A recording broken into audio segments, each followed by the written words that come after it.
सास नंबरी बहू 10 नंबरी। पूरे घर में मालती देवी का हुक्म चलता था। अपनी बड़ी बहू को वो टीवी के रिमोट की तरह कंट्रोल करती थी।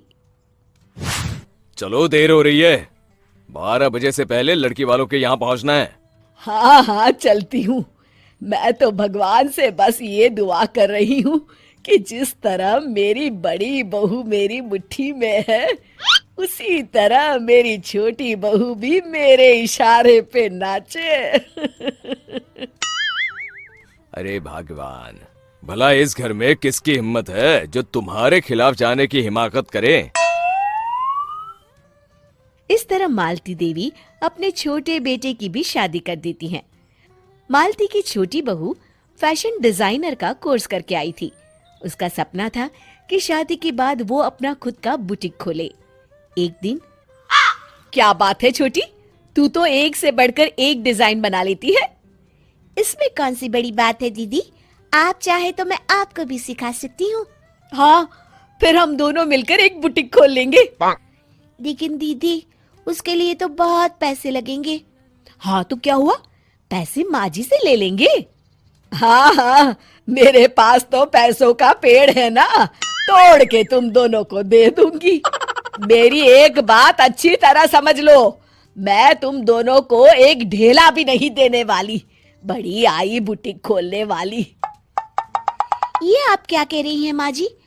आप हमारी मदद नहीं करेंगी तो कौन करेगा? अरे अगर बुटीक खोलने का इतना ही शौक है तो अपने माँ बाप से पैसे क्यों नहीं मांग लेती? मेरे पैसों पर क्यों आंख गड़ाए बैठी हो तुम दोनों?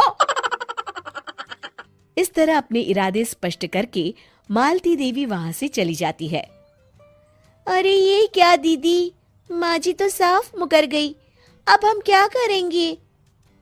तू चिंता मत कर, बुटीक तो खुल के ही रहेगा।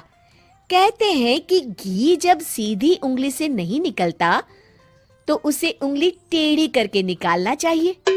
माँ जी अपने आप को समझती क्या है?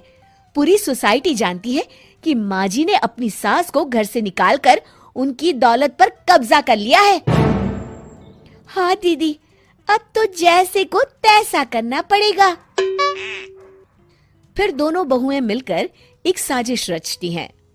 एक दिन, अरे नालायक, जरा ठीक तरह से पैर दबा, बिल्कुल मजा नहीं आ रहा। खाने पीने में तो कोई कसर नहीं छोड़ती। तभी वहां बड़ी बहू हाथ में एक फॉर्म लेकर आती है। माँ जी, आपके लिए एक खुशखबरी है। सरकार सभी बुजुर्गों को हर महीने 10,000 रुपये पेंशन देने वाली है। अरे ये क्या कह रही है तू? क्या सच में मुझे हर महीने घर बैठे 10,000 रुपये मिलेंगे? हाँ माँ जी, दीदी सच कह रही है। कल टीवी न्यूज में इस बारे में बता रहे थे।